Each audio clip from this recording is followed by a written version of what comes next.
Hello and welcome. Many thanks for your company. I'm Natalie MacDonald and you are watching Sydney Direct.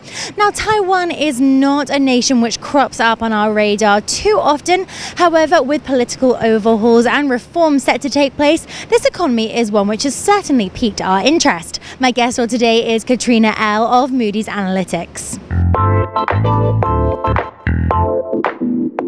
Katrina, thank you so much for taking the time to join us once again. My pleasure.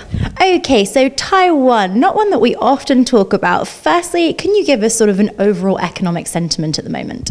Well, Taiwan's economy has been underperforming for about 3 years, but we're finally seeing improvement come through. The industrial production, export orders have all picked up, and that's really on the back of improving global tech demand, particularly led by the US. And in recent months, they've had an added lift from the hugely popular iPhone 6 because they play a really integral role in their supply chain.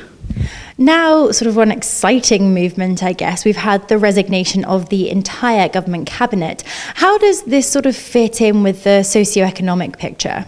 Well, it goes to show that the Taiwanese people are quite frustrated with the government of the day. They believe that the government has quite a singular focusing on improving relations with China, and that's at the expense of focusing on local issues. In recent years, income inequality's improved, but the government hasn't really been seen to be doing much addressing that issue.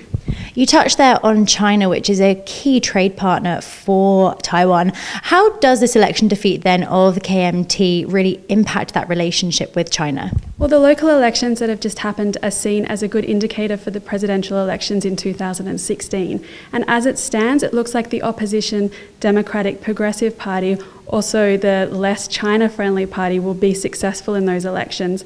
And that means that going forward, if they are successful in defeating the KMT in the presidential elections, that there won't be the close relationship with China going forward.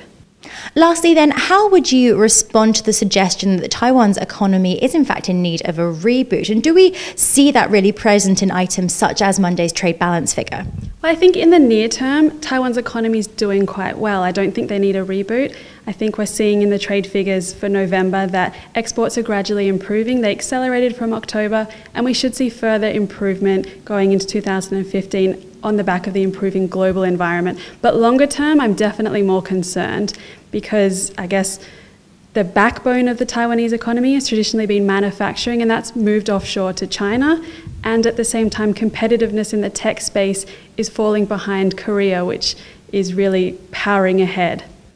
Katrina, thank you so much for giving us an insight into this country's economy. Thank you. My pleasure. Sadly, that is all we've got time for right now, but we look forward to speaking with Katrina and the rest of the team at Moody's Analytics in the near future. It's goodbye from me for now, but do stay tuned as the Dukascopy TV team will be keeping you updated on all of the very latest in FX updates and analysis. See you then.